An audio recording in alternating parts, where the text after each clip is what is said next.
Eh, Vamos a hablar de un poco de la vacuna y todo lo que tiene que ver la inmunosenescencia y por qué es importante en el contexto de esta vacuna y del herpes.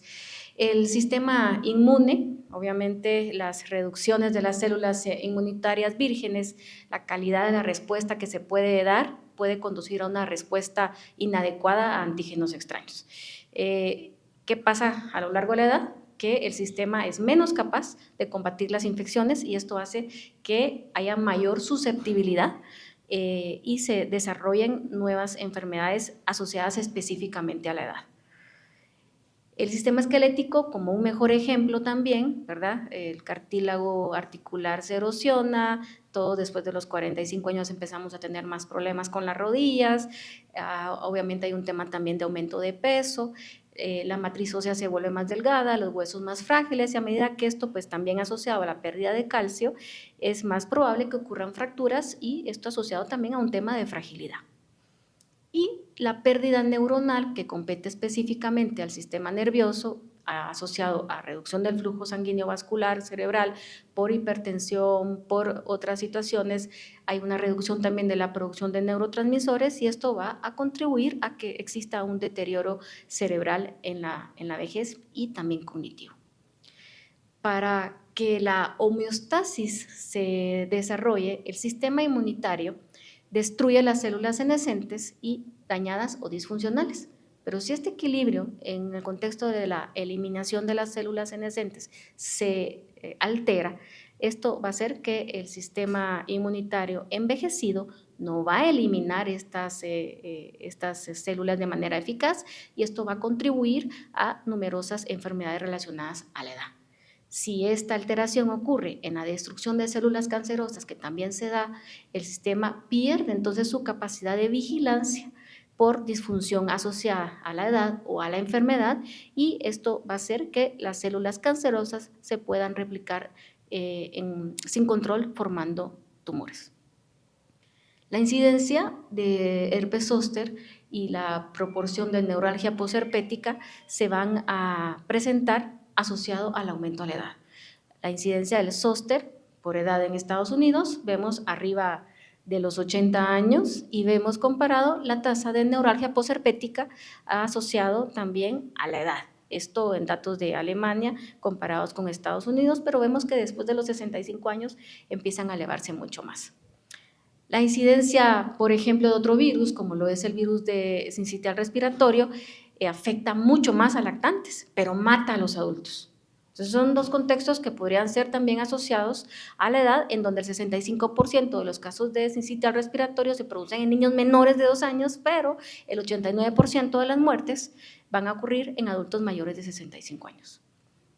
Si lo hablamos a infecciones respiratorias, como puede ser también influenza, las hospitalizaciones por grupo de edad van a ser mayores, no solo en menores de 1 año, mayores de 65 años, pero la mortalidad es indiscutiblemente muchísimo más alta en mayores de 65 años. La edad entonces es un factor de riesgo de hospitalización y muerte por COVID, en donde vemos que la frecuencia de casos no es tan diferente, que las hospitalizaciones sí se disparan después de los 65 años, pero vean la mortalidad. La mortalidad es importante después de los 65, empezando en los 50 años, por consiguiente la edad es determinante. Y de manera rápida, la reactivación, hasta el 10% de los pacientes con un episodio de herpes van a presentar otro episodio a lo largo de su vida. Realmente el control de esta latencia ocurrida después del cuadro inicial de varicela va a depender de la inmunidad y al declinar esta inmunidad el virus se va a reactivar y puede hacerlo más de una vez. Recordemos que la inmunosenescencia, que es la pérdida gradual, natural, por el envejecimiento, pérdida de la inmunidad, esto va a hacer entonces que aumente el riesgo del primer episodio de herpes a quien no lo había tenido, que aumente la recurrencia del que ya lo tuvo y la severidad de las complicaciones que, dicho sea de paso, la neuralgia posherpética se vuelve un problema tan importante que no hay medicamento ni médico que pueda mejorar el dolor de estos pacientes. Patrones de recurrencia asociados al estado inmunológico, pues la edad avanzada, los pacientes inmunocomprometidos con VIH, post-trasplante, uso crónico de esteroides, cáncer, y en los inmunocompetentes, aunque es el riesgo más bajo moderado, también se puede presentar. ¿Qué factores de riesgo establecidos conocemos? Pues obviamente el estado de inmunocompromiso, en donde el VIH-Sida, las neoplasias malignas, trasplante de órganos, el uso crónico de esteroides van a ser determinantes importantes para la recurrencia de los pacientes con herpes zóster o para el primer episodio de estos mismos. El sexo femenino también no se tiene muy claro, pero afecta más y se ha identificado en forma como un factor asociado a mayor riesgo de recurrencia, ¿verdad? No se sabe específicamente por qué. Hay alguien que menciona que puede estar asociado a posibles diferencias inmunológicas o hormonales relacionados a la inmunidad celular. Y dentro de las enfermedades crónicas, pues viene todo el bagaje en el cual es nuestro objetivo. Los pacientes con infección por COVID tienen hasta 21% más riesgo de herpes zóster que el resto de la población, las personas con malignidad 2 veces mayor, las personas con VIH-Sida 3 a 2 veces más, personas con enfermedades autoinmunes, dentro de las cuales las más importantes, artritis reumatoidea, lupus eritematoso y enfermedad inflamatoria sistémica, es 1 a 2 veces mayor, el uso de esteroides hasta ser 6 veces con una sola receta. Esto quiere decir esos 15 o 21 días que un trauma o alguien le para dando a un paciente sin ninguna indicación. Y la enfermedad renal crónica, 30% más riesgo. Diabetes, hasta 40% más riesgo de desarrollar herpes zóster en estas poblaciones. Entonces, son características importantes y muchas veces son esas poblaciones a las cuales nadie quiere, no, mejor no se la pongamos. Realmente es muy importante platicar antes de la quimioterapia si este paciente está inmunizado o no y aprovechar el tiempo más inmediato, pero en el tema de vacunas seguramente más adelante se los van a hablar. Las enfermedades respiratorias crónicas, 53% hay más riesgo de neuralgia posherpética en pacientes con EPOC. 2.6 veces tienen más riesgo de hospitalizaciones relacionadas con herpes zóster en pacientes que tienen EPOC. Nadie va a pensar la asociación de los virus respiratorios con estos cuadros. Y 21% hay más aumento del riesgo de neuralgia en pacientes con asma. Entonces, son poblaciones altamente susceptibles. El EPOC no solo pues, por la propia enfermedad, la inflamación crónica, la disregulación que estos pacientes presentan, sino el tratamiento con esteroides muchas veces en estos pacientes puede tener un efecto inhibidor de la respuesta inmunitaria, poniéndolos en bandeja para la afectación con los cuadros por herpes zóster. El riesgo de complicaciones aumentan en los pacientes con diabetes. Si tienen una glicosilada elevada, va a haber aumento, hay mayor riesgo de neuralgia posherpética, mayor riesgo de dolor persistente hasta más de 6 meses y 63% tienen riesgo de hospitalización relacionada con herpes zóster porque probablemente estos pacientes que están disglicémicos, que van a tener alteraciones, van a parar con una encefalitis, van a parar con una afectación ocular importante e incluso pérdida de la agudeza visual. Y la enfermedad renal, el paciente que ya es renal crónico va a evolucionar a terapia de reemplazo renal. Eso es lo que les puede provocar el herpes. Entonces hay mayor riesgo de infecciones y por consiguiente es el empujoncito que muchas veces el paciente con enfermedad renal va a presentar. Y bueno, en estos momentos la vacuna pues tiene muchas indicaciones que más adelante van a ver, pero es basada en esta justificación. Los pacientes con reactivación, afectación, ¿verdad?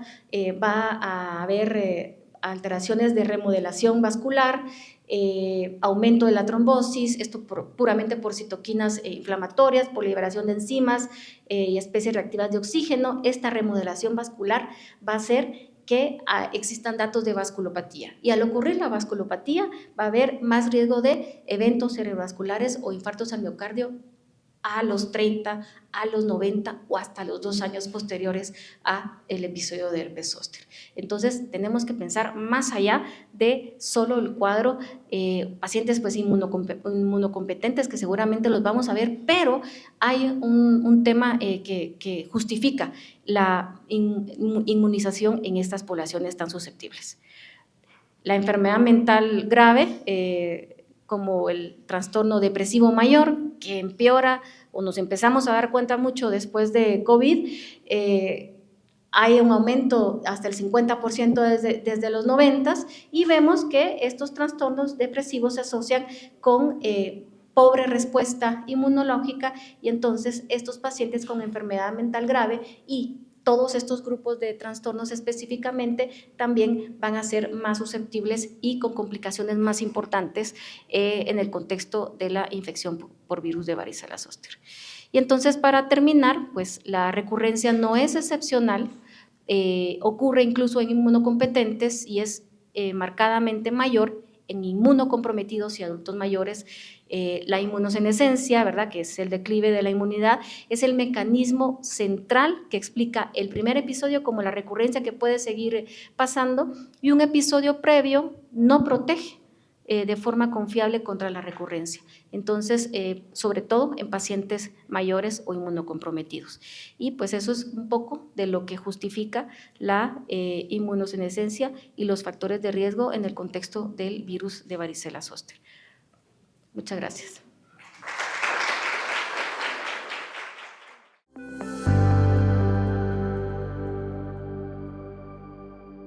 Recordar un poquito entonces de la enfermedad,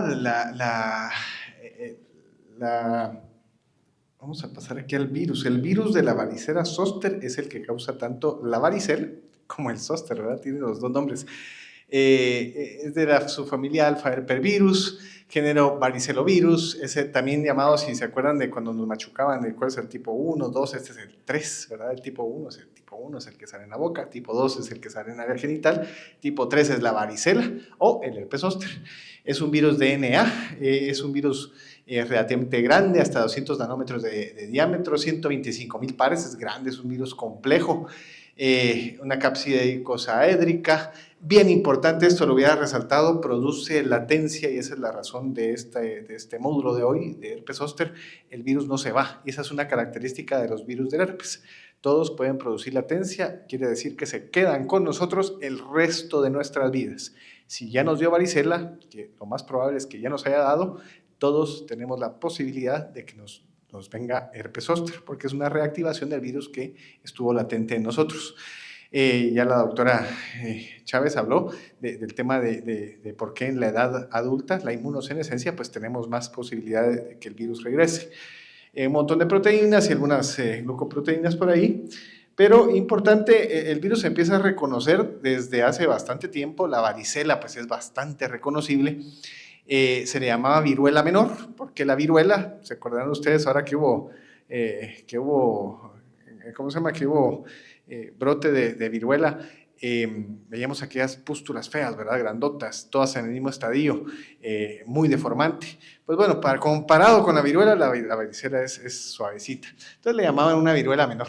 Se describe la diferencia entre la viruela y la varicela ya desde los años 1700 por este autor Heberden.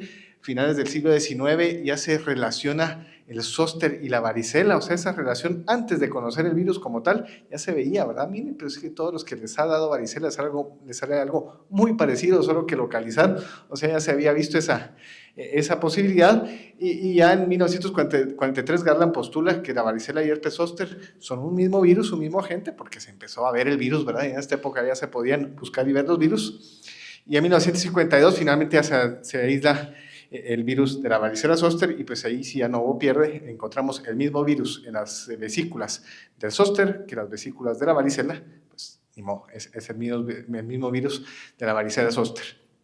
La distribución es universal. Pongo el dato de Japón porque es un buen ejemplo. En Guatemala no tenemos estudios que nos confirmen esto, pero lo más probable es que seamos exactamente igual, 80% de casos en menores de 6 años.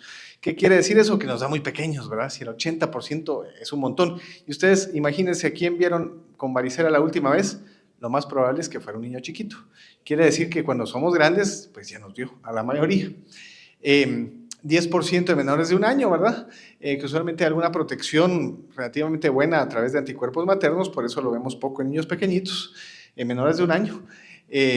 Pero ya los anticuerpos transplacentarios a los 6 meses de vida, pues ya usualmente no se detectan y ahí es donde son más vulnerables. En esta misma referencia de Japón, a los 9 años de edad de la cero encuesta que hicieron, o sea, le dieron anticuerpos a un montón de chicos de 9 años, todos tenían anticuerpos para varicela. ¿Qué quiere decir? Que para los 10 años de edad, a la gran mayoría, al menos de los japoneses, prácticamente a todos, ya les había dado varicela. Y otra vez, Guatemala no va a ser muy diferente, por eso es raro que veamos a un adulto con varicela. No es que no le dé, es que ya le dio alguna vez en su vida usualmente. Y se ha considerado tradicionalmente una enfermedad benigna, aunque les voy a mostrar un par de diapos que nos dicen que no es tan benigna como hubiésemos pensado.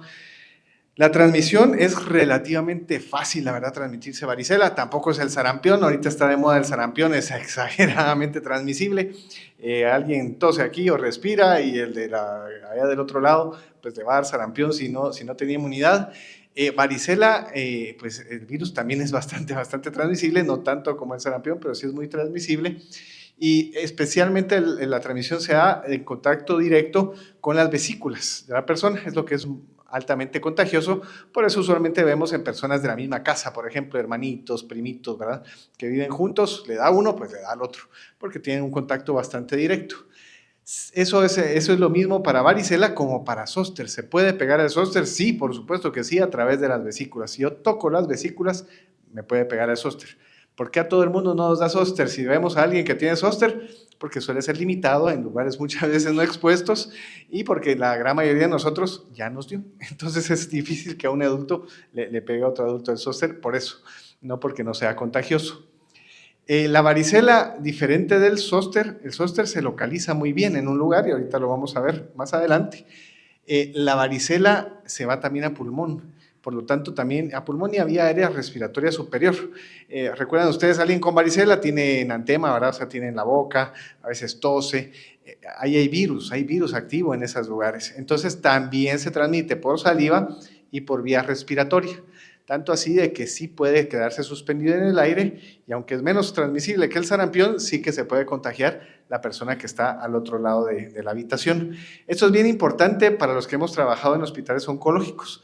Ahí vemos de que alguien le da varicela y, ay, hijo de la madre, ¿qué hacemos? ¿Verdad? Hay que aislarlo, pero esa persona ya probablemente contagió al niño de la par, pero también al del otro lado y se han documentado bien casos que se lo contagia al de la habitación del otro lado, aunque hay puerta y todo, las corrientes de aire pueden llevar el virus y pueden contagiar a distancia. Entonces es una característica bien importante de este virus, sí puede contagiar a distancia, porque se queda transmitiendo a través de vía aérea y el aislamiento, por eso se sugiere cuando es varicela usar una N95, porque las partículas son chiquititas y se podrían pasar por una mascarilla normal. Es más infeccioso al inicio de la enfermedad, eso es importante saberlo, ¿verdad? De hecho, 24 horas antes de empezar las vesículas, varicela ya es contagioso. En el caso de zóster, como la diseminación es principalmente por las vesículas, pues se disemina cuando ya hay vesículas. Esa es la principal transmisión. ¿Se puede transmitir por fomites? Sí, pero en raras ocasiones. La verdad es que lo más contagioso es tocar las vesículas inadvertidamente. Y puede haber importante transmisión intrauterina. Esto es muy grave, puede ser que dé tempranamente en el embarazo, es un problema porque puede comprometer la organogénesis y el niño salir con secuelas importantes, aunque lo más frecuente es que tenga secuelas en la piel, ¿verdad? No tanto en la formación del chico, y también puede dar tardíamente, y si da tardíamente y nace el recién nacido, pues puede ser una enfermedad grave. Recuerden ustedes que un hijo nacido de una mujer con varicela activa es un problema enorme porque ella no ha hecho anticuerpos para pasarle al bebé y el bebé nace vulnerable, puede transmitirle la enfermedad y hacer una varicela grave en el recién nacido. Tanto así que se sugiere, y de hecho lo hacemos, poner inmunoglobulinas al nacimiento de esos chicos para tratar de reducir el riesgo de enfermedad grave. ¿Cuándo se contagia estos virus? Pues decíamos que la varicela 1 a 3 días antes del exantema. Ahí vemos un niñito contagiando un montón a ustedes, y hasta 5 días luego del primer brote de vesículas y hasta que las vesículas desaparecen. Este es un tip importante, ¿verdad? Una perlita importante. Varicela y zóster se transmiten mientras hay lesiones activas. Las lesiones costrosas en el caso de varicela y de zóster no son contagiosas. Diferente de la viruela sí es contagiosa con las costras. Entonces, no sé si alguna vez han oído, es que las costras son lo que más transmiten. Sí, pero la viruela. En el caso de varicela, no. Varicela ya todo está costroso, tranquilos, ya nada se transmite. Son las lesiones vesiculares las que pueden transmitir. Y esto les decía yo, el tema de contagiosidad de un contacto intrafamiliar, 96% de susceptibles van a desarrollar enfermedad. O sea, si hay alguien que no le ha dado en la casa y llega alguien con varicela, le va a dar varicela, prácticamente seguro. De ahí surgen las fiestas de varicela, a ustedes que no vamos a hablar al respecto, pero sí son mala idea. Hoy en día hay vacunas, si quieren que no le dé más grandecito, pónganle una vacuna, no lo expongan al virus salvaje, si puedo exponerlo a un virus no salvaje, ¿va ustedes? Y algo interesante que se ha visto y se ha postulado de diferentes razones, pero se ha visto que los casos secundarios pueden ser más graves que el caso primario. O sea, el segundo hermanito muchas veces le da de una enfermedad más grave. Se piensa que es por la alta cantidad de virus a la que ha sido expuesto, ¿verdad? Porque tiene una exposición más frecuente y más importante. Tanto así que algunas referencias indican tratamiento para el hermanito, por ejemplo, de un caso índice, y no tratamiento para el caso índice por esa diferenciación. Un poquito de carga de enfermedad, ¿qué tanto nos afecta la enfermedad de varicela y de zóster? Pues bueno, hay diferentes referencias, ¿verdad? Esta es una referencia clásica en pacientes pediátricos con cáncer, en pacientes pediátricos. Esto lo hicieron en Infantil de México, yo me entrené ahí, pues por eso me gusta la referencia probablemente, pero nos habla de 10 infecciones durante 44,000 días persona. Eso es por el tiempo que están en el hospital, ¿verdad? Usualmente esto, como son pediátricos oncológicos, nos sirve este tipo de referencias, pero para hacerlo más fácil, la incidencia nos habla de 2.3, ¿verdad? Más o menos 2 niños por cada 100 van a ser enfermedad. Y algo interesante, y por eso puse esta diapo, la fatalidad del 10%, o sea, más o menos 1 de cada 10 niños oncológicos pediátricos en esta referencia falleció por varicela. Nada despreciable para una enfermedad que se considera una enfermedad benigna, ¿verdad? Una referencia nuestra de Guatemala, esto lo publicamos en el 2016, eso se hizo en la Unidad Oncológica Pediátrica en la UNOP. Ahí revisamos casos de varicela, cómo nos iba y cómo les iba a los chiquitos, y encontramos una incidencia de 23 casos por 1,000 personas años y una mortalidad de 3.4%, la encontramos más baja que en la referencia anterior. Ahorita vamos a ver una referencia más actualizada que esta. Pero algo interesante, ya se empezó a medir costo, y más adelante vamos a ver otro poco de costos. $600 más o menos de costo por un caso de varicela en este caso. Vamos a ver más adelante, zóster es parecido el costo, por cierto. Y esto nos habla un poquito de carga, por supuesto, al sistema de salud, a la persona, pero también nos justifica el precio de una vacuna.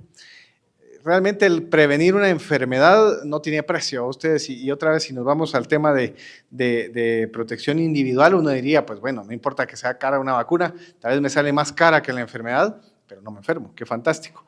Pero ya a nivel de población, pues ahí sí hay que ir haciendo cuentas, ¿verdad? Ustedes, y si yo voy a recomendar una vacuna para todo un país, como lo hicimos hace 3 años para Guatemala y se empezó a vacunar el año pasado, uno sí ya empieza a hacer cuentas, ¿verdad? Y decir, bueno, ¿cuánto le cuesta al país? Y eso se lo va a ahorrar, y en el caso de las vacunas, pues prácticamente, de hecho, todas las que tenemos le ahorran al país a la larga. Y este es otro estudio un poquito más completo que hicimos en 4 hospitales, estudio retrospectivo para ver casos de varicela ingresados en 5 años. Encontramos a 124 pacientes hospitalizados, estos son hospitalizados. Lamentablemente no pudimos ver casos ambulatorios, que de hecho la mayoría de estos pacientes son ambulatorios, o sea que esto nos habla solo de los casos más graves. Los ambulatorios cuesta más encontrarlos porque nadie registra realmente los diagnósticos, y si mucho aparecen en una SIGSA 18 ahí, varicela y nada más. Pero estos que estaban en el hospital sí pudimos ir a ver sus expedientes y vimos un poquito de las características, y nada más vean tema de edad, ¿verdad? menores de 3 años el 30%, de 3 a 6 el 40%, o sea, prácticamente el 70% de los chicos ya estaban en esas primeras edades, y otro 20% de 7 a 10. Pareciera muy parecido sí, no es redundancia, a lo que veíamos de Japón, ¿verdad? Que la gran mayoría son niños pequeños. O sea que eso nos hace pensar que nuestra seroprevalencia seguramente es también muy, muy alta a los 10 años de edad. Interesante, siempre pensamos que la mayoría son desnutridos, pero no, por aquí ven, si ven mi cursor por acá, que peso normal la mayoría de chicos, incluso un buen número de pacientes obesos, ¿verdad? Los que trabajamos en hospital, bueno, ya creo que todos los que somos pediatras principalmente ya hemos visto ese cambio, ¿verdad? Ya vemos poco desnutrido, no, todavía vemos desnutridos, pero vemos menos desnutridos y cada vez vemos más chicos obesos. Inmunocompromiso, por supuesto que sí, porque aquí incluimos a la unidad oncológica. Y costos, otra vez, solo miren la línea de hasta abajo, donde dice total.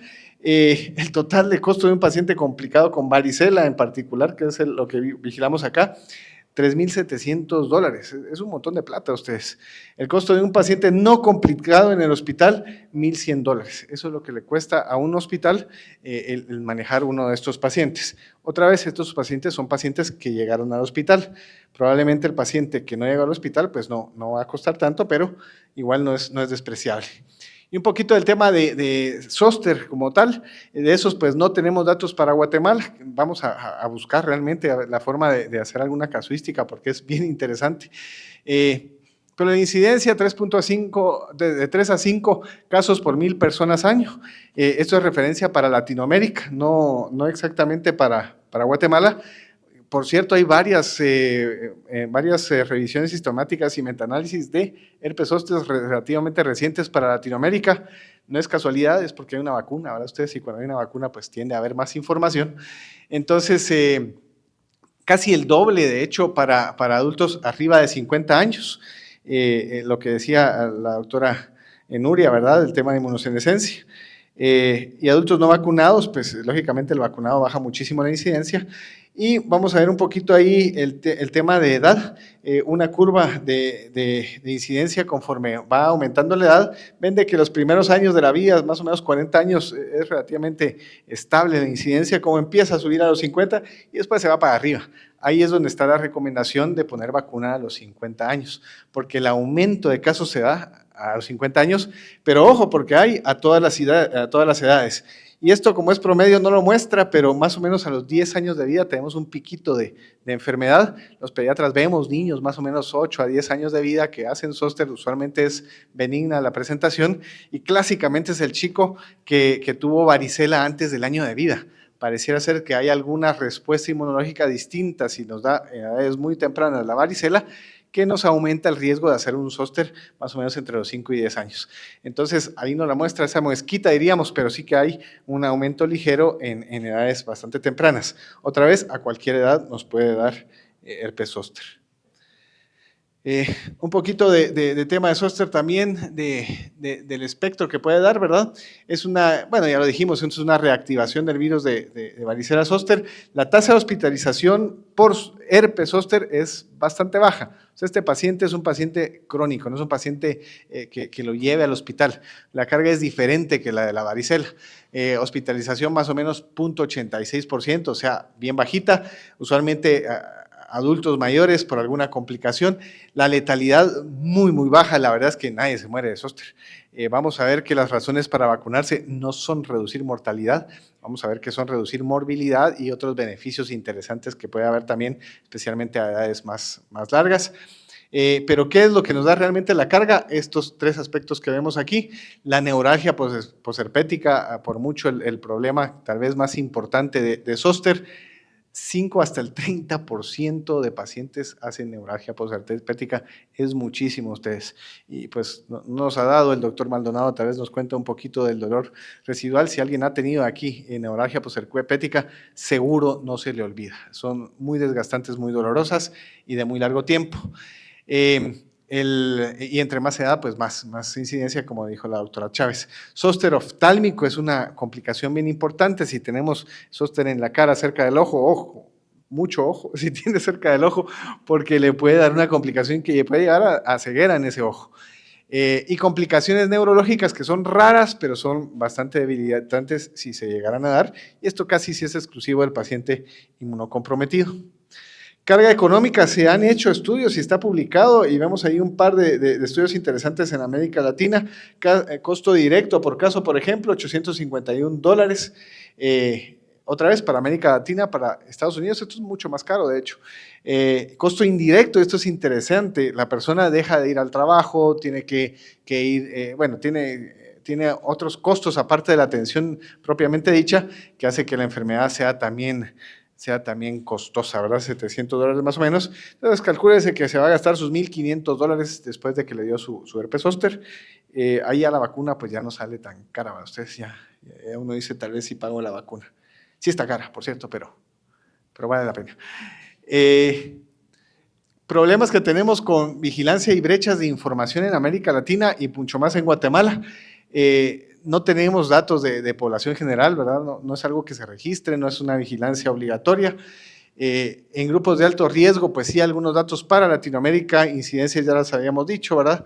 Desde 6 hasta 36 por 1,000 personas años, depende mucho de la edad y los factores de riesgo. Y otra vez, hospitalización depende de la referencia, pero es difícil saberlo, y si quieren encontrar referencias, pues hay publicaciones de México, de Brasil y de Colombia que son interesantes, pero usualmente habla de pacientes con algún inmunocompromiso, algún factor de riesgo, entonces va a haber siempre algún sesgo ahí, ¿verdad? Un poquito de qué nos muestran las diferentes referencias. Pues la morbilidad, dependiendo del estudio, en el estudio de México principalmente se vio en pacientes de arriba de 65, más de un tercio de la enfermedad, especialmente la reportaba a ustedes.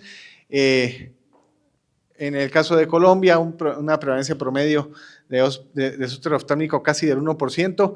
1% no es nada despreciable, ustedes, para una enfermedad que es muy frecuente. Entonces, si vemos nosotros 100 zóster, uno va a tener una complicación del ojo que son bien complicadas, ¿verdad? Y en Brasil se habla un poquito de complicaciones como neuralgia posherpética en 22%.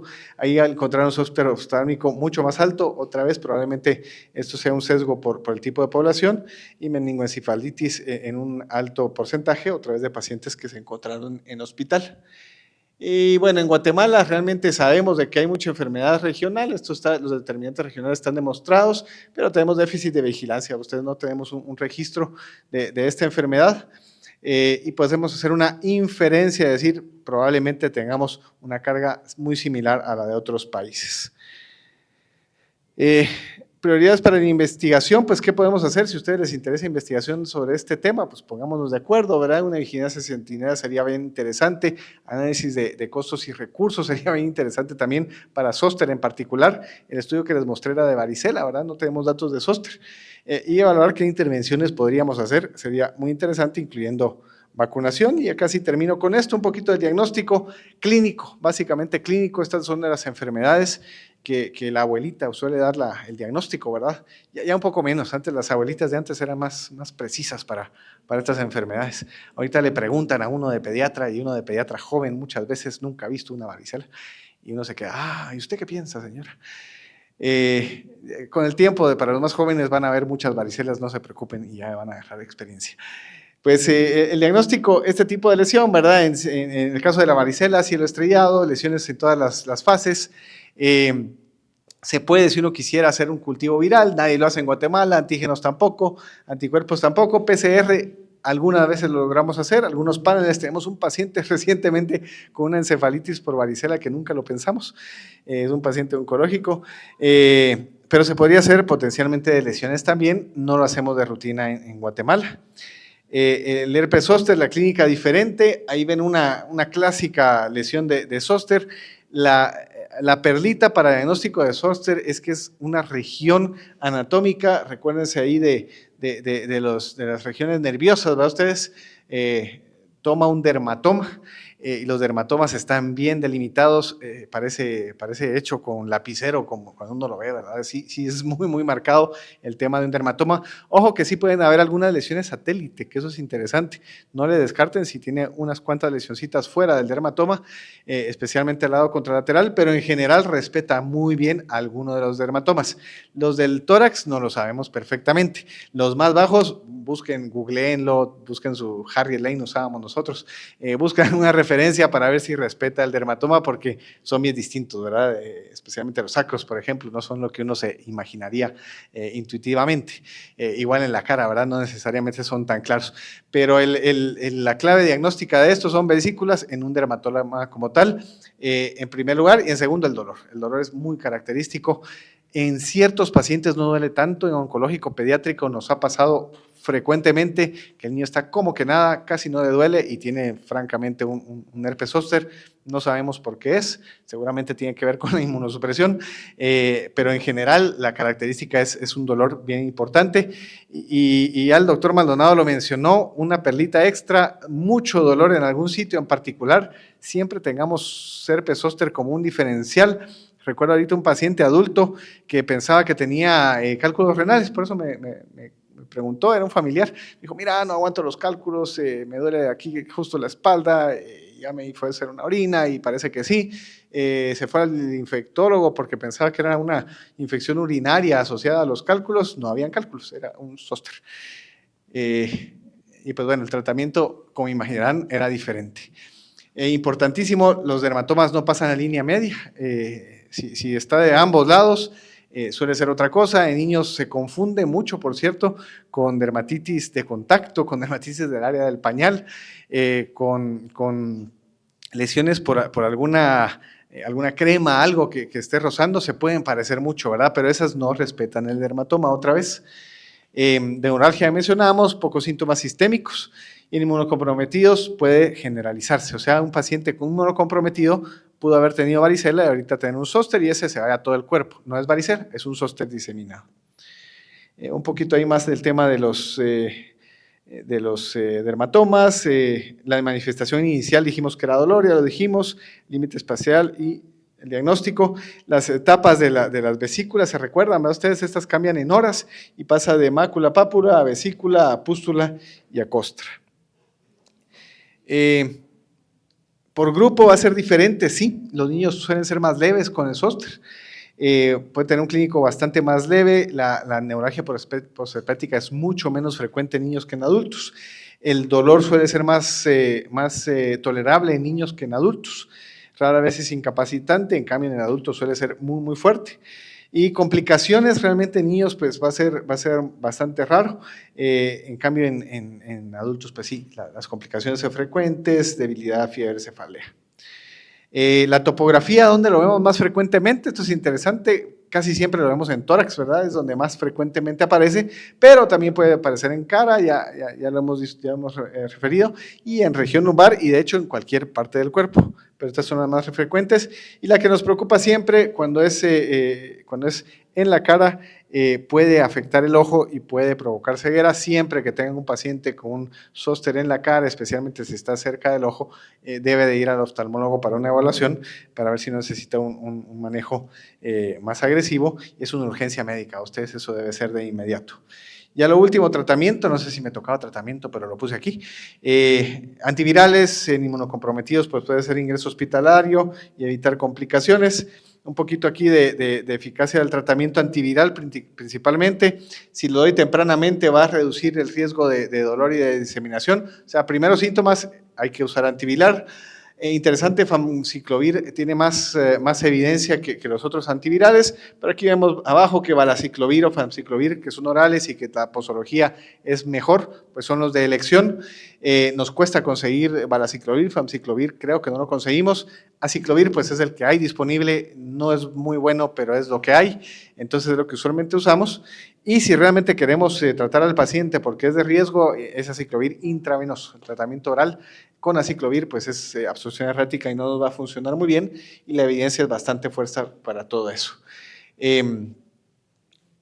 Otros tratamientos, especialmente para el dolor, ¿verdad? Eso ya pues no lo manejamos mucho nosotros los pediatras, más los de adultos, pero cuando hay neuralgia posherpética o un dolor muy importante, la indicación es gabapentina, pregabalina, tricíclicos funcionan también, incluso parches de lidocaína. De segunda línea, capsaicina tópica, incluso opioides se pueden utilizar, y en el paciente que realmente no mejora, se puede llegar a bloqueos epidurales como tratamiento de esto. Complicaciones, pues varias, no vamos a decirlas por tiempo, y con eso terminamos la presentación. Muchas gracias.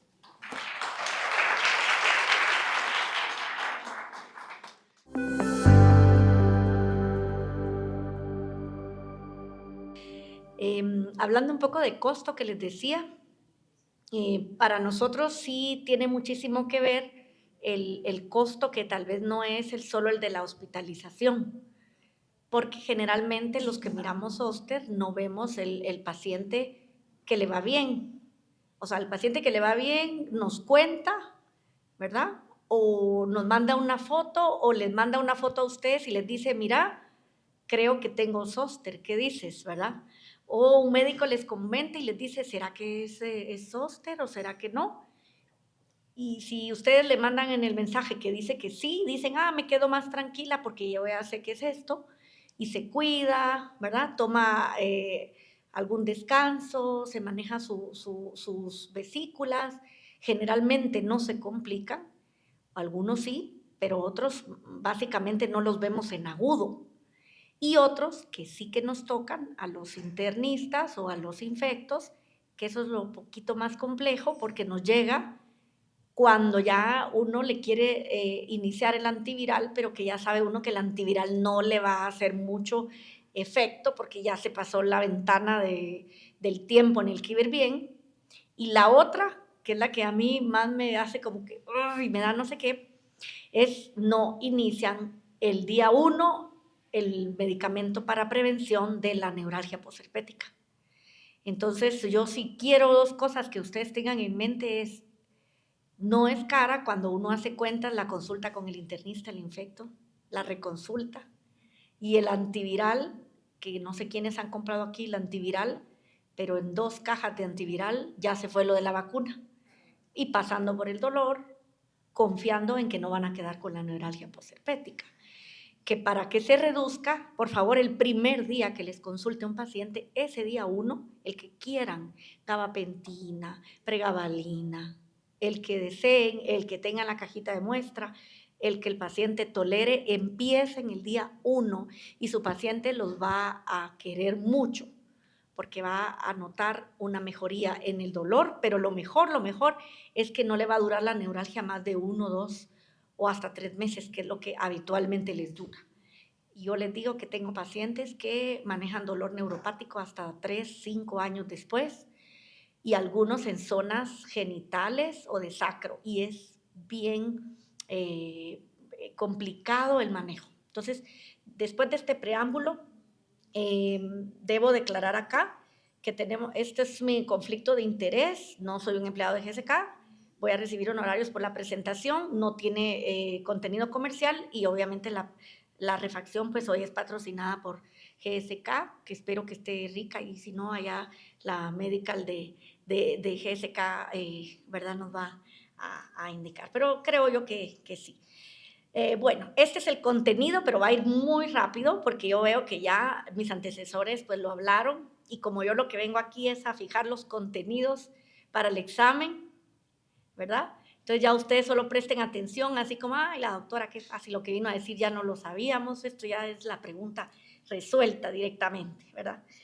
Pero es un poquito para que ustedes como expertos y como parte del grupo que ha hecho el curso puedan tener en la punta de la lengua el sitio y la información, dónde buscarla y cómo brindarle al paciente que les pregunte, porque ustedes son referentes de las personas cuando les preguntan esto.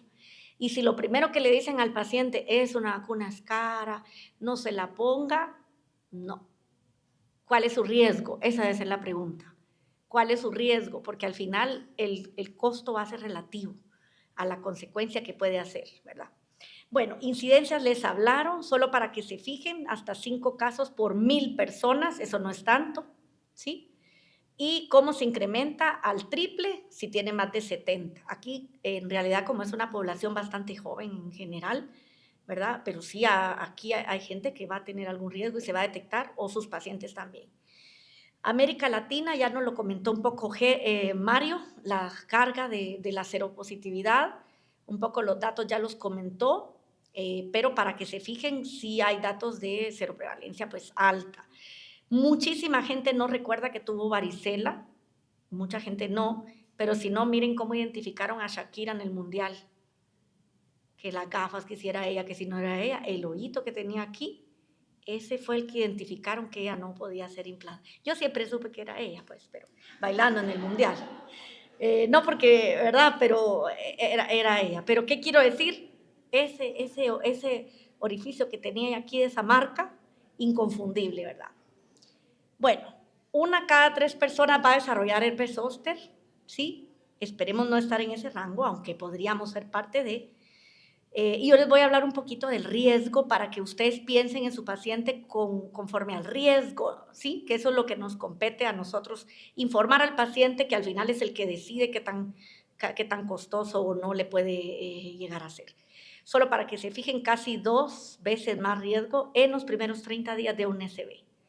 Y eso sin contar con que el personal de salud que le atienda no tenga ningún caso de varicela por ahí, ¿verdad? Que eso también hay que tenerlo en cuenta. O que es algo que yo tengo en mi teoría de algunos colegas que les ha dado COVID asintomático y que a la 1 o 2 semanas se reactiva un zóster y dice, pero si yo no tenía ni la edad, ni estoy en rango, pero sí puede ser que esté metabólico y la reactivación sí está descrita post-COVID también, hablando un poquito de lo que podría pasar. Esta me gusta cómo quedó y 1 de cada 3 personas, sí, ya lo hemos dicho, pero es que no es difícil esto. Para los que ya estamos más cerca de los 50 y menos cerca de los 40, esta diapositiva es interesante para que la vayamos teniendo en cuenta. Y ustedes se pueden ir fijando aquí como la escalerita, ¿verdad? Pero sí se fijan que de un 3 a nuestros pacientes habituales que están por aquí, nos sube casi a 7 y 8 el riesgo. Entonces esto tengámoslo en cuenta. Aquel paciente que miramos hospitalizado, ofrezcámosle la oportunidad. Yo sé que aquí hay gente que hace diabetes y hace inmunosupresión y a veces se nos va a preguntar cómo está el riesgo y si le dio varicela o no, y ofrecer la vacunación, ofrecer la oportunidad de prevención. Sé que hay unidades de atención integral acá representadas que sí lo están haciendo, ¿verdad? Y que están intentando al menos afirmar ese riesgo, o a los que están más inmunosupresos, pues intentar hacer esa protección. Aquí preguntaban una cosa que yo dije, bueno, es un spoiler la pregunta, ¿tengo que tener la infección? Pues sí, generalmente va a ser una inmunidad correcta la que va a mantener quieta o dormida ese virus, ¿sí? Pero puede ser que no tenga yo una reactivación por un efecto que dispare, sino porque el paciente tenga una neoplasia o porque el paciente llega a una edad donde la inmunosenescencia tendrá que ver.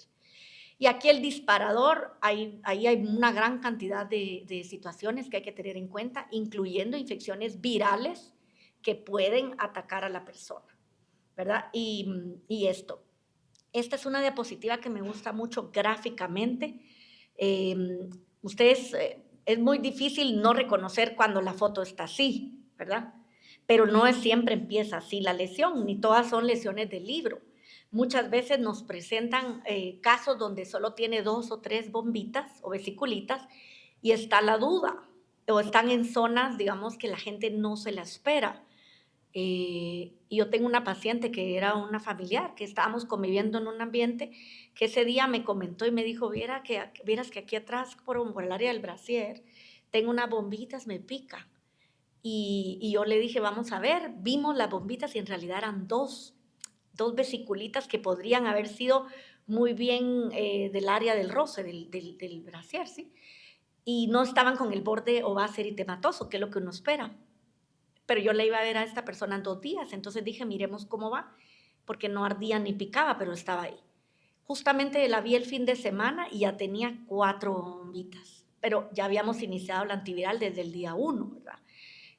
Pero no siempre uno tiene esa oportunidad de ver la evolución y en todos los pacientes no se presenta igual como uno lo espera. Entonces aquí tenemos resumidas las fases de las que ya hablaron mucho. Básicamente lo que sí vamos a ver son las presentaciones con dermatomas, que eso lo miramos generalmente, pero no siempre vamos a ver un dermatoma, a veces es generalizado y hay pacientes oncológicas o inmunosupresas por fármacos que nos pueden hacer una forma diseminada. Esto ya más fino, ya es más para caso interesante de efecto para otras sesiones, pero hemos tenido casos donde uno no parece como un diseminado y hasta se puede pensar en una varicela, ¿verdad? En este caso. Ahora bien, la edad sí tiene muchísimo que ver y esto tiene que ver también con la forma en la que la varicela se va a mantener básicamente en un umbral en el que esté sin activación.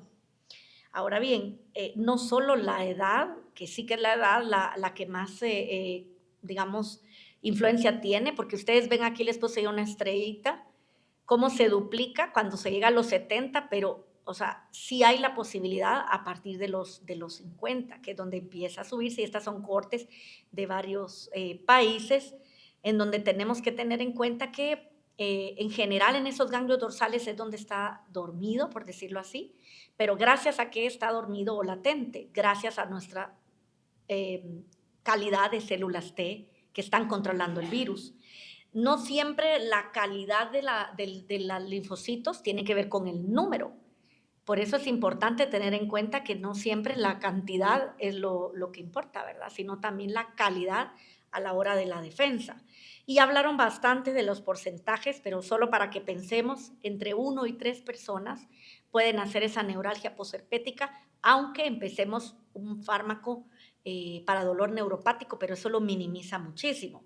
Nosotros vemos mucho sobre infecciones bacterianas y les digo, el otro día me encontraba en la emergencia del hospital pasando visita, aquello cuando no le quieren contar a uno de un caso de infecto, ¿verdad? Y le quieren ocultar o no comentarlo, pero uno como ya tiene el ojo ahí de, ¿verdad?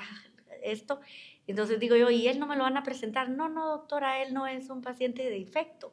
Y digo, ¿pero y qué pasó? Le digo, porque le miro aquí la carita, no sé cómo, el ojo. Me dice, no, doctora, ese es un paciente de picaduras por abejas, me dice.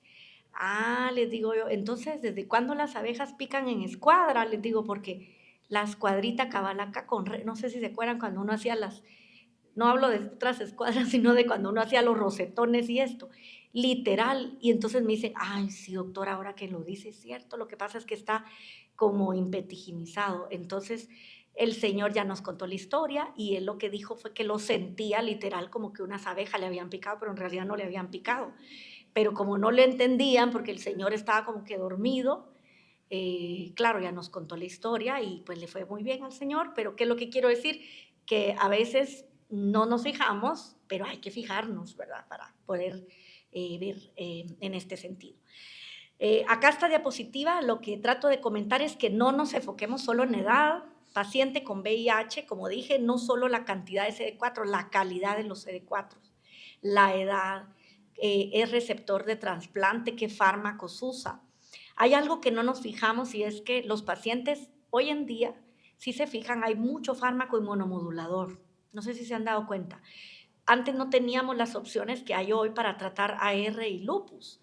Hoy en día muchos pacientes hacen una vida muchísimo mejor, con calidad, porque están tomando fármacos, pero no siempre uno lo pregunta, porque como la persona no nos lo cuenta y uno no lo está indagando, pero mucha gente se va de la emergencia o se va de los hospitales con 10 a 50 miligramos de prednisona, ¿sí o no? ¿Y qué le dicen? Vaya a la COEX y en la COEX vamos a bajar la dosis. ¿Y cuánto le llega a esa persona quedarse en 5 a 10 miligramos? No va a ser menos de 2 semanas. 2 semanas tomando más de 15 miligramos de prednisona es un factor de riesgo ya incluso para hacerle cuantiferón y ver si no se reactiva una infección tuberculosa latente. Pero no lo tenemos en el radar porque no lo pensamos y luego cuando se activa nos asustamos, como si no viviéramos en Guatemala, ¿verdad? Entonces, donde es endémica también para TB. Lo mismo nos pasa con herpes, no lo pensamos o no nos ponemos a pensar en todos los pacientes que van a empezar ese tipo de tratamientos y que deberían de estar en tratamiento. Miren, yo la verdad es que no soy muy fan ni de Messi ni de Ronaldo propiamente, pero sí les voy a decir que ellos ya están entrando a los 40, ¿sí? Ustedes ya lo saben. Uno más que otro se ve que está rindiendo en el Mundial, ¿verdad? Para gustos, ahí sí que los colores, de hecho el portero de Alemania, rozando también los 40, están ya llegando a la década de que van a estar justo en los 50. Obviamente nosotros no tenemos la constitución física de estos jugadores, ¿verdad? Ni el trabajo del fitness que ellos hacen, o la alimentación en este sentido, pero ¿por qué lo pongo acá? Para que se empiecen a dar cuenta que no todos envejecemos igual, ¿sí? Y el sistema inmune y nuestras defensas tampoco envejecen igual. Y ustedes lo pueden notar cuando oigo yo que dicen, yo no me pongo la vacuna de influenza, oigo que me dice la gente, porque es que a mí no me da nada, a mí no me da influenza, dice. No, no les da nada hasta que le da. Y a mí me encanta mucho, como dice el maestro Macías, ¿verdad? Que a mí se me quedó y grabado cuando él dijo en un congreso, no sé si algunos de los que están aquí estuvieron en Antigua, que dijo que no llega hasta que uno pega el viejazo, decía él en broma, ¿verdad? A mí me dio el viejazo cuando me quebré un dedo del pie gordo, ahí sentí que todo me quebré, me daba esto y lo otro, y hay un punto de inflexión que llega a un punto que generalmente para el sistema inmune suele ser los 50, ¿sí? Pero no aparece de la noche a la mañana, no es como una varita mágica, pasa un tiempo en el que uno tiene que prepararse para poder hacer ese inmunofitness, pero eso no es solamente ir al dermatólogo y que le haga uno todo lo que puede hacerse estético, eso significa alimentación, dormir, todo lo que no solemos hacer el personal de salud, ¿verdad? Dormir bien, alimentarse, el ejercicio y la prevención en vacunación, que hoy está muy, muy estudiado. Pero fíjense cómo según las edades se va incrementando ese riesgo. Y acá tienen unas áreas de fotitas, como digo, muy características, pero que pueden suceder inclusive en zonas que no esperamos, suele ser unilateral, y como dije, la neuralgia posherpética, yo he tenido pacientes que la han tenido por años. Siempre fíjense en el dermatoma y tómense el tiempo para explicarle al paciente, ponerle una foto de este tipo, porque es muy difícil para la gente entender cuando dice la neuralgia, rápido uno piensa en complejo B, ¿verdad? Y el paciente ya rápido piensa en irme a inyectar complejo B, o el nervio, de que es el nervio de los nervios. Si es que yo soy muy nerviosa, doctora, por eso me dio, o sea, no tiene nada que ver que sea nerviosa de los nervios, de la ansiedad o del estrés, aparte es el estrés vital, pero sí hay que tomarse el tiempo de enseñarle al paciente dónde está el virus, porque la gente a veces no comprende, pero ¿dónde está durmiendo el virus, doctora? ¿Dónde? Hay que enseñarle el dermatoma y decir, allí adentro se quedó dormido y vamos a hacer esto. Y lo que no queremos es que esto aparezca, ¿verdad? Pero esto no siempre pasa. Ahí están las zonas donde los podríamos ver, que es lo más común que vemos, ¿verdad? Para que lo tengamos en cuenta. De las complicaciones habló el doctor Melgar bastante del herpes oftálmico incluso, pero quería comentarles esta diapositiva de este artículo que les recomiendo ir a revisar. Es una revisión de las complicaciones de CID, de las complicaciones post-zóster, que no miramos tanto, pero paciente con SB es un candidato para que le ofrezcamos y ofertemos ya vacuna, porque como dije, 30 días después del SB puede complicarse con una reactivación. Y no solo la encefalitis y la hepatitis o neumonía que vamos a ver, sino alguna patología que va a requerir pues ya manejo hospitalario. Hay un aumento de SB y esto está acá, las bibliografías para quien quiera ahondar un poquito, pero pasa mucho porque sí se ha demostrado que la reactivación de zóster en los ganglios sensoriales que les mostré al inicio, hace ya sabemos que altera el sistema inmune, pero además aumenta tono de simpático y de presión arterial, y ese virus también se va por arterias coronarias y arterias cerebrales, y va a hacer como un llamado a células inflamatorias. Sabemos muy bien que las citoquinas inflamatorias tienen un papel importante, que podría hacer un aumento de trombosis, pero no es exclusivo de zóster. Yo lo estoy comentando porque hoy estamos hablando de esta patología, y puede hacer un cambio o una inflamación y daño vascular, ¿verdad?, de la remodelación, que puede derivar en trombosis y en esta ruptura que podría desencadenar un SB. Entonces, para que lo tengamos en mente es esta diapositiva, en esa reactivación que ustedes vieron y esos anticuerpos protrombóticos que estamos viendo acá, por ejemplo. ¿Cómo se va a propagar? Pues a través de las arterias cerebrales, como lo estuvimos comentando acá. Y a esto pensemos que también pacientes más mayores que tienen placa teromatosa y que ahí también podría tener algún tema. Acuérdense también que nuestros pacientes tienen muchas comorbilidades. Si hay diabetes, también puede haber acelere de aterosclerosis, y este puede ser como algo aditivo o algo que se asocie y generar pues esto que podría ser un evento cardiovascular mayor, digamos cerebral o a nivel corazón. Este tipo de patologías que vemos acá, enfermedad renal crónica, diabetes o enfermedad cardiovascular que a veces no nos fijamos y que debemos tener en mente, es lo que quería que viéramos acá. Y un poquito ya para ahondar en la vacuna como tal, esta es una vacuna que sí se ha estudiado en paciente con comorbilidad. Nosotros al inicio de COVID, ¿se recuerdan? Hablábamos mucho de, pero ¿cómo le va a ir al paciente enfermo renal? Sabíamos que había que dar una tercera dosis para serie primaria porque 2 dosis no era suficiente y aún así llegaban al 60%, pero ustedes miren acá por patología, cada línea gris, se fijan, es una patología y miren los números de eficacias en acá, ¿verdad? Entonces, si ven desde 84.5 enfermedades respiratorias hasta 90, más de 90, y a su derecha, ¿verdad? Todas las patologías que se ven representadas en cuanto a eficacia y el perfil de seguridad. Entonces, cuando yo oigo que me dicen, ay, no, no le voy a poner esa vacuna a mi paciente porque doctora, es que mi abuelita es muy frágil. Esa es la razón por la que hay que ponerle su vacuna. No es que le acaba de dar un infarto, le acaba de dar un derrame, o es que es enfermo renal y está en diálisis. O sea, sabemos que la respuesta posiblemente no va a ser el 98, 99, 100%, pero si se fijan, está entre el 85 y el 92%. Entonces, esto es lo que quería mostrar en esta diapositiva. No voy a ahondar mucho en esta, pero acá solo quiero que se fijen cuando me dice, es que yo no me voy a poner la vacuna, me dicen, porque ¿qué tal que me la coloco y se me activa el zóster? No hay forma de que lo suceda, porque yo no estoy colocando vacuna que va a dar esto. Entonces, esto lo tenemos que tener claro. La verdad es que GSK me mandó un montón de diapositivas, como 75, pero yo escogí las que se miraban más bonitas visualmente y que nos da más información. Y esta me encanta porque explica muy bien, ¿se fijan?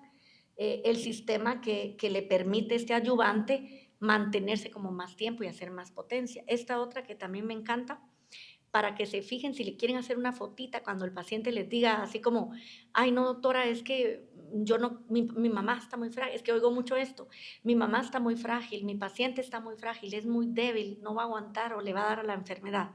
No hay forma porque este es un tipo de vacuna, como ustedes lo ven, que es no viva, o sea que no hay opción, claro que le puede doler el sitio donde se coloca, ¿sí? Puede haber una reacción, pues puede haber algo de reactogenicidad, pero no es que se le va a activar ni varicela ni zóster. Y el sistema adyuvante lo que hace un poco es que vaya a tener una mejor respuesta en pacientes, como ya hablé, que tienen un sistema inmune y que sea a más largo plazo. ¿Cuánto tiempo? Ese es el estudio con el que se aprueba en los países donde se estudia y se aleatoriza, digamos, los pacientes, pero para que se fijen, aún 50 y 70 años, porque es diferente digamos, la eficacia se mantiene tanto para aparición de zóster y para la neuralgia posherpética, aún en pacientes con 70 años arriba del 90%. Y hoy en día tenemos datos de la década de eficacia. Entonces, hay gente que dice, pero solo 10 años. Bueno, ¿quién ha tenido aquí zóster que diga que no quiere tenerla más de 10 años? Lo sabe, ¿verdad? La reactivación. Entonces, esto tiene que ver un poco de inmunidad, solo inmunosenescencia es una clave aquí importante porque la respuesta de TH1 tiene mucho que ver y el riesgo de reactivación de virus, pues definitivamente, claro, hay una respuesta robusta de células CD4, que es lo que busca la vacuna, y esto es lo que hace, ¿verdad?, que hasta 9 veces más de la vacuna que ya no se coloca, que por eso ya ni le voy a hablar mucho de ella, pero es una vacuna viva atenuada que tampoco la podíamos colocar en pacientes que tenían inmunocompromiso y por eso hoy en día, pues, este tipo de vacuna es mucho más segura. Y luego los inmunocomprometidos es atenuada, porque hay que decir, puede ser que la respuesta de eficacia sea entre 85 y 90, pero, o sea, sigue siendo una buena respuesta, sobre todo para nuestros pacientes. Y acá se ve la diferencia entre la viva atenuada, que ya no se coloca, ya de hecho ya ni se... yo nunca nunca vino acá, no sé si vino a México, sé que había en Estados Unidos, pero esta es la vacuna recombinante, que es la que se coloca acá, ¿verdad? Y es la que es fundamental. Hoy en día se habla mucho del envejecimiento saludable y esta es un poquito la orientación para más de 50 años, aunque el prospecto indica para más de 19 en inmunocomprometidos. Esto lo tengo que aclarar porque yo sé que hay gente que no ha llegado a los 50 y hay que tenerla en cuenta. Se colocan 2 dosis intramuscular, un periodo de 2 a 6 meses entre ellas. Uno en inmunocomprometido usa unas 8 semanas. Y esta es la solución actual que se coloca. Incluso en pacientes que tienen cáncer o que tienen inmunosupresión severa, sí es segura coadministrar, incluso con polisacárida, con COVID, con las conjugadas de neumococo. Y no debe hacer uno como un estudio previo, porque es que esto oigo mucho, hay que hacerle la serología para vacunar o no, o sea, no hay que hacerla. La reactividad o la reactogenicidad la tienen acá, generalmente son efectos locales, ¿sí? Siempre explíquenle al paciente que pueda doler el sitio del brazo, pueden ponerse un hielo local, puede recibir acetaminofén, sí, comunes o sistémicos, dolor de cabeza. A mí lo que me dicen mucho los pacientes es que se fueron a dormir ese día porque sintieron mucho sueño, esto me lo refieren mucho. Me lo dicen, doctora, es que yo me sentí como mucho sueño, o escalofríos, pero en general es muy bien tolerada. Si se fijan, las indicaciones de ACIP, por ejemplo, por población lo tienen acá, ¿verdad? Está indicada en pacientes incluso VIH mayor de 18, trasplantados o inmunocomprometidos. Y acá pues un resumen, digamos, de la estratificación y la prioridad vacunal. Aquí quisiera hacer como mucho hincapié. Siempre pensemos del riesgo basal, es inmunocompetente, ¿verdad? Tener en cuenta que 1 de cada 3 va a desarrollarlo y si ya tiene más de 50, pues es candidato y va subiendo la varita, ¿verdad? Este es como riesgo moderado, aquel paciente renal crónico, aquel paciente con EPOC, con lupus, con enfermedades autoinmunes, diabéticos, y luego el paciente VIH estable que tiene un alto riesgo, ¿sí? Y aquí no me debo esperar a los 50, idealmente a los mayores de 18, anti-TNF en tratamiento, los corticoides, como dije, de 20 miligramos, esto hay que tenerlo en cuenta, a veces no lo preguntamos. Paciente trasplantado que tiene VIH y C4 menores de 200, es una vacunación mandatoria lo que se hace. Acá lo pueden ver un poquito, grupos de riesgo, poblaciones prioritarias. Acá definitivamente inmunocomprometidos, como ya lo comenté, y luego los mayores de 50, de forma universal, así en Estados Unidos la indica los mayores de 50, y algunas recomendaciones que hace, digamos, el prospecto de la vacuna, ¿verdad? En esta diapositiva resumen las recomendaciones de diferentes instituciones, Comité Asesor de Vacunas en Estados Unidos, por ejemplo, el Comité Consultivo de Canadá, Ministerio de Salud, bueno, aquí lo pueden ver un poquito, en Arabia Saudita, en Salud Pública, en Guatemala todavía no lo tenemos incorporado, pero algo novedoso, por ejemplo, la iniciativa mundial de POC Gold lo comenta y Gina lo pone también aquí, ¿verdad? Pero preferentemente lo coloca Gold. Como dije, las recomendaciones actuales están acá resumidas y básicamente en atención sanitaria todos deberíamos estar básicamente pues sobre la observación. Cada vez que le vamos a decir al paciente, bueno, su influenza, su COVID, su neumococo, ¿verdad? Su sincitial respiratorio, vamos a hacer tosferina cada 10 años, zóster, hepatitis B, no se nos olvide, y sobre todo si el paciente es diabético o está en diálisis, esto es un must, ¿verdad? Y bueno, esto es un poquito las recomendaciones para la vacunación. Ahora aquí sí quiero ser muy enfática, que la recomendación también depende mucho cómo la hagamos. Y yo aquí siempre insisto, ¿verdad? Esto es como cuando uno va y pide algo, esto es así, ¿verdad? Como uno recibe la recomendación. Doctor, ¿yo debo tener la vacuna contra zóster? Y si la respuesta es, sí, pero cuando pueda se la coloca. Y yo no estoy viendo que ese paciente tiene más de 50, es diabético, está metabólico, ¿sí? Y no la sugiero, yo no soy quien debo tomar la decisión, pero sí debo exponerle a mi paciente el riesgo que tiene. Esto es como algo que en general yo lo considero como un punto de buena práctica. Y definitivamente no es como que ahorro ahorita y luego ya me pongo solo una dosis y luego, o sea, esto es inmunidad, ¿verdad? Entonces, Sí se hace falta colocar esas 2 vacunas. Algunas de las diapositivas, como declaré, han sido elaboradas por GSK. Gracias por su atención. El QR, por si no se han inscrito todavía, en la opción reducida, lo pueden mandar. Y les deseo que gane el mejor equipo, no sé cuál va a ser, pero no lo sé si va a haber una continuidad latinoamericana, pero esperemos que sea y que gane el mejor. Entonces, yo sin más lo voy a dejar acá. No sé si hay dudas o comentarios o partimos por el café.